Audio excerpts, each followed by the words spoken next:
नमस्कार, आप देख रहे हैं वीटीवी न्यूज। मेरे यानी विशाल सिंह के साथ। खबर सीतापुर के बिस्वा तहसील क्षेत्र से है, जहां पर एक बार फिर नहर फट जाने से कई सैकड़ों बीघे फसल जलमग्न हो गई है। आपको बता दें कि इससे पहले भी इसी तरह का एक हादसा हो चुका है, जहां पर पहले नहर फट गई थी और हजारों बीघे फसल जलमग्न हो गई थी। वहीं पर से हुआ है। फिलहाल जानकारी के लिए फोन लाइन पर सीधे जोड़ेंगे वीटीवी न्यूज के संवाददाता आशुतोष अवस्थी जी के पास। आशुतोष जी, इस बार क्या कुछ हुआ है, कहाँ की नहर फटी है और कितने बीघे फसल जलमग्न हुई है?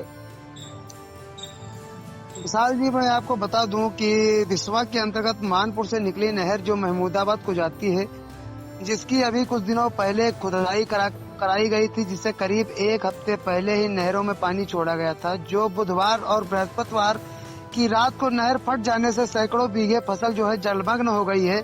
जानकारी के मुताबिक सुबह होते ही ग्रामीणों के द्वारा जानकारी मिलने पर गांव के लोगों की भीड़ इकट्ठा होने लगी, जिसकी जानकारी नहर विभाग के जय अमित वर्मा और सीजपाल अमरदीप को दी गई। जहां पर मौके पर न पहुंचकर महेश टंडेल को बांध बंधवाने को भेजा गया,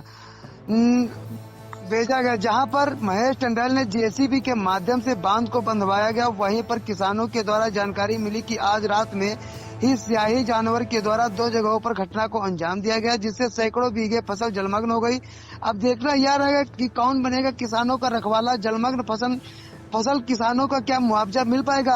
और मैं आपको बता देना चाहता हूं कि इससे पहले भी 27 अगस्त 2024 को शारदा नहर फट गई थी, जिसका कारण भी स्याही का ही बताया गया था। वहीं पर आज फिर मानपुर से महमूदाबाद जाने वाली नहर बोइला खुर्द के पास फट जाने से सैकड़ों बीघे फसल जलमग्न हो गई है। जी बिल्कुल, आपको बता दें कि बिस्वा तहसील में ये दूसरा बड़ा हादसा दिखाई दे रहा है, जहां पर नहर को लेकर के इससे पहले जहां शारदा नहर फटी थी, तो आज फिर एक नई नहर जिसकी खुदाई पहले अभी कुछ दिन पहले हुई थी, जिसमें पानी छोड़ा गया था, वो नहर फट जाने के कारण सैकड़ों बीघे फसल जलमग्न हो गई है। हालांकि इसमें सबसे बड़ा नुकसान किसानों को उठाना पड़ रहा है। ऐसे में फिर एक बड़ी वजह बताई गई कि स्याही जानवर जो है उसने नहर को काट दिया है, उसके जानवर ने ये कारनामा किया। फिलहाल इससे पहले भी जब शारदा नहर कटी थी तो ये सामने आया था कि शाही जानवर की वजह से ही ये सब हुआ है, लेकिन फिलहाल असली वजह क्या है ये तो फिलहाल अब जांच का विषय है।